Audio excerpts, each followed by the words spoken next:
പിതാവിന്റെയും പുത്രന്റെയും പരിശുദ്ധാത്മാവിന്റെ നാമത്തിൽ ആമേൻ. ഇന്നിപ്പോ ജൂൺ 2 തീയതിയാണ്, തിങ്കളാഴ്ച. അമ്മേ പരിശുദ്ധമ്മേ, അമ്മേ പരിശുദ്ധമേ, ദൈവമാതാവേ, കൃപാസനത്തിലൂടെ ഞങ്ങൾക്കും ഞങ്ങളുടെ ദേശത്തിനും അമ്മ മധ്യസ്ഥം തേടി തന്ന എല്ലാ അനുഗ്രഹങ്ങൾക്കും കൃപകൾക്കും ഞങ്ങളിപ്പോൾ ഹൃദയം നിറഞ്ഞ നന്ദി പറയുന്നു.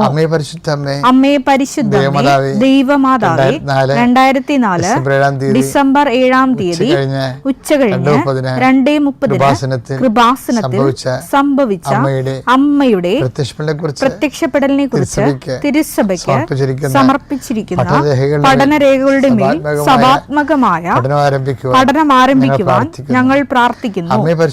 അമ്മേ പരിശുദ്ധമേ, ഭൂസ്വർലോകങ്ങളുടെ രാജ്ഞിയായ അങ്ങയ്ക്ക് ഭൗമ സംരക്ഷണത്തിനായി പ്രപഞ്ചപ്രകൃതിയെ തന്നെ തിരുസഭ പ്രതിഷ്ഠിക്കുവാൻ ഈ പ്രത്യക്ഷീകരണ വഴി ഇടയാക്കണമേ.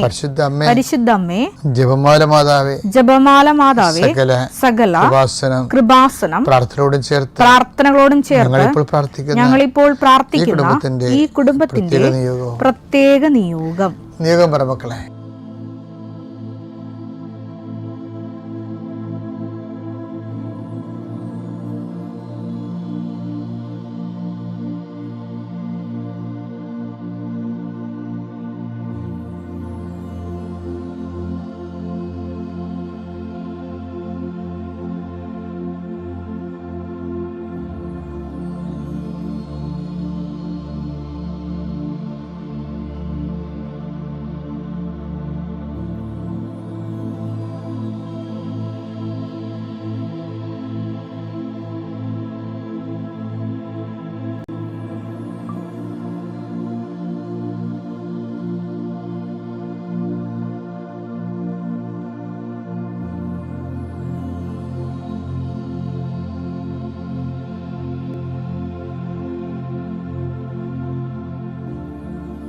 അമ്മയുടെ പ്രത്യക്ഷീകരണത്തിന്റെ ഈ അനുഗ്രഹവേളയിൽ ഞങ്ങൾക്ക് സാധിച്ചു തരുവാൻ കനിയണമേ.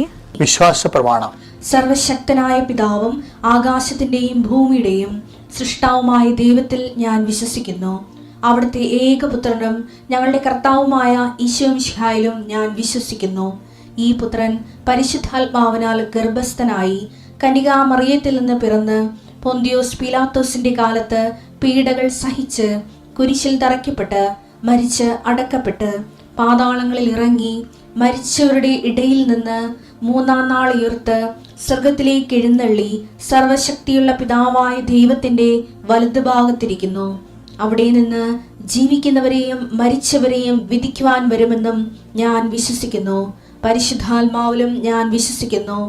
വിശുദ്ധ കത്തോലിക്കാ സഭയിലും പുണ്യവാന്മാരുടെ ഐക്യത്തിലും പാപങ്ങളുടെ മോചനത്തിലും ശരീരത്തിന്റെ ഉയർപ്പിലും നിത്യമായ ജീവിതത്തിലും ഞാൻ വിശ്വസിക്കുന്നു. ആമേൻ.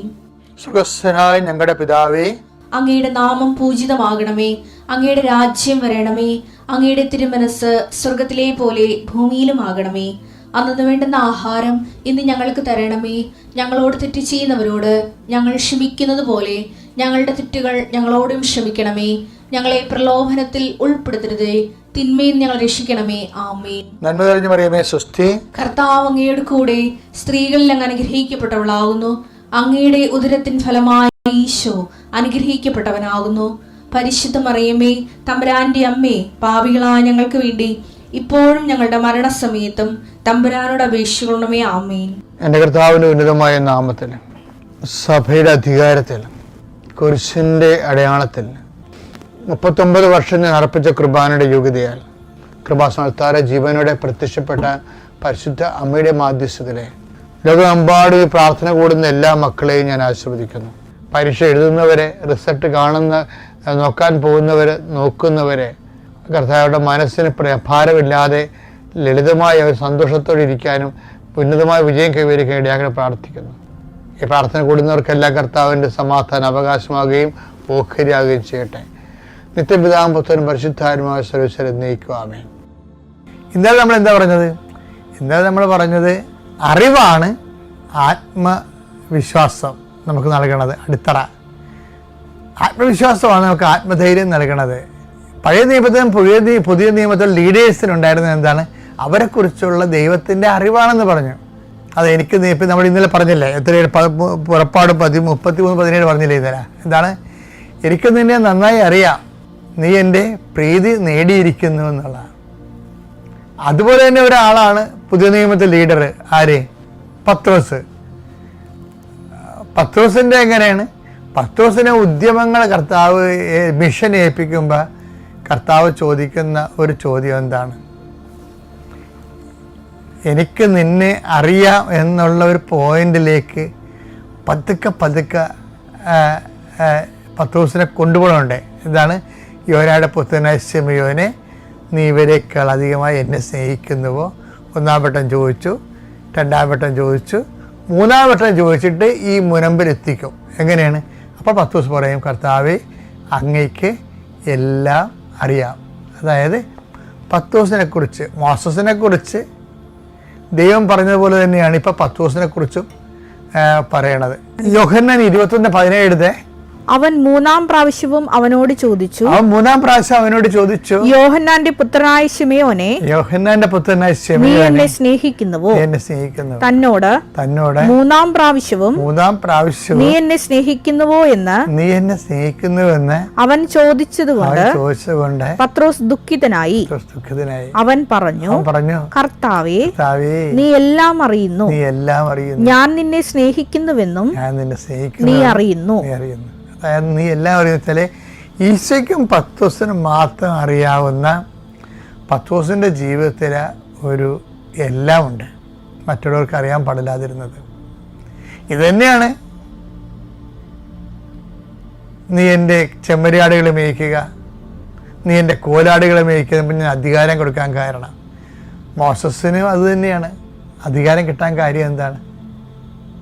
ആ 33:17 എന്താണ്? എനിക്ക് നിന്നെ നന്നായി അറിയാം, നീ എൻ്റെ പ്രീതി നേടിയിരിക്കുന്നു. അപ്പോഴേ ദൈവത്തിന് വേണ്ടി മാത്രം വേറെ മനുഷ്യൻ്റെ ഒരു പ്രീതിയുമില്ലാതെ, അതുകൊണ്ട് മനുഷ്യൻ്റെ നമുക്കൊന്നും കിട്ടത്തില്ല. ദൈവത്തിന് മാത്രമേ അറിയാൻ പറ്റത്തുള്ളൂ നമ്മൾ ചെയ്തത്. മത്തായി 6:6 എടുത്തേ. എന്നാൽ നീ പ്രാർത്ഥിക്കുമ്പോൾ നിന്റെ മുറിയിൽ കടന്ന് കതകടച്ച് രഹസ്യമായി നിന്റെ പിതാവിനോട് പ്രാർത്ഥിക്കുക. രഹസ്യങ്ങൾ അറിയുന്ന പിതാവ് നിനക്ക് പ്രതിഫലം നൽകും. ഇനി ഇതുപോലെ തന്നെ രഹസ്യങ്ങൾ അറിയുന്ന പിതാവ് നിനക്ക് പ്രതിഫലം നൽകും. അതാണ് നമ്മുടെ സബ്ജക്റ്റ്. അതായത് 6:3-4 നീ ധർമ്മദാനം ചെയ്യുമ്പോൾ അത് രഹസ്യമായിരിക്കേണ്ടതിന് നിന്റെ വലതു കൈ ചെയ്യുന്നത് ഇടതു കൈ അറിയാതിരിക്കട്ടെ. രഹസ്യങ്ങൾ അറിയുന്ന നിന്റെ പിതാവ് നിനക്ക് പ്രതിഫലം നൽകും. ചില കാര്യങ്ങളൊക്കെ ആൾക്ക് മറ്റുള്ള അറിഞ്ഞില്ലെന്ന് വിചാരിച്ചോണ്ടേ നിങ്ങൾ ടെൻഷൻ അടിക്കരുത്. ഇപ്പം നമ്മൾ കുഞ്ഞുങ്ങളെ വളർത്തണില്ലേ, കുഞ്ഞുങ്ങൾക്ക് 3 വയസ്സ് വരെ അമ്മ എന്തുമാത്രം അവരെ പനിയാഴ് കിടന്നോ, ഓപ്പറേഷൻ കഴിഞ്ഞ് കിടന്നോ, പിള്ളേർക്ക് വല്ലതും അറിയാവാ? നമ്മളിങ്ങനെ എപ്പോഴും പിള്ളേർ പറയും, നീ 3 വയസ്സ് വരെ നീ എന്നെ കിട്ടുവാന്ന് പോലും പേടിയായിരുന്നു മനുഷ്യന്. ഞാൻ ദിവസങ്ങളോളം ഉറക്കം തന്നിട്ടുണ്ട്. ഈ പാട്ടൊന്നും ഇനി പാടേണ്ട കാര്യമില്ല. പാട്ടിൻ്റെ കാര്യമില്ല. അവരറിയത്തില്ലല്ലോ. അവർക്ക് അറിയാത്ത കാലത്ത് നീ അവർക്ക് വേണ്ടി ചെയ്തതല്ലേ. അത് ദൈവത്തിന് വേണ്ടിയായിട്ട് വരവഹിച്ചാൽ മതി. അപ്പോൾ നീയും ദൈവവും തമ്മിൽ ഒരു രഹസ്യ ദിനമുണ്ടായിരുന്നു. കർത്താവേ, ആ കാര്യങ്ങളെല്ലാം നിൻ്റെ നാമത്തെ മഹത്വത്തിനായി നീ കാഴ്ചവെക്കണമെന്ന് പറയണം. അങ്ങനെ ആസ്തി പദ്ധതി വർദ്ധിപ്പിക്കണം. ഓക്കെ.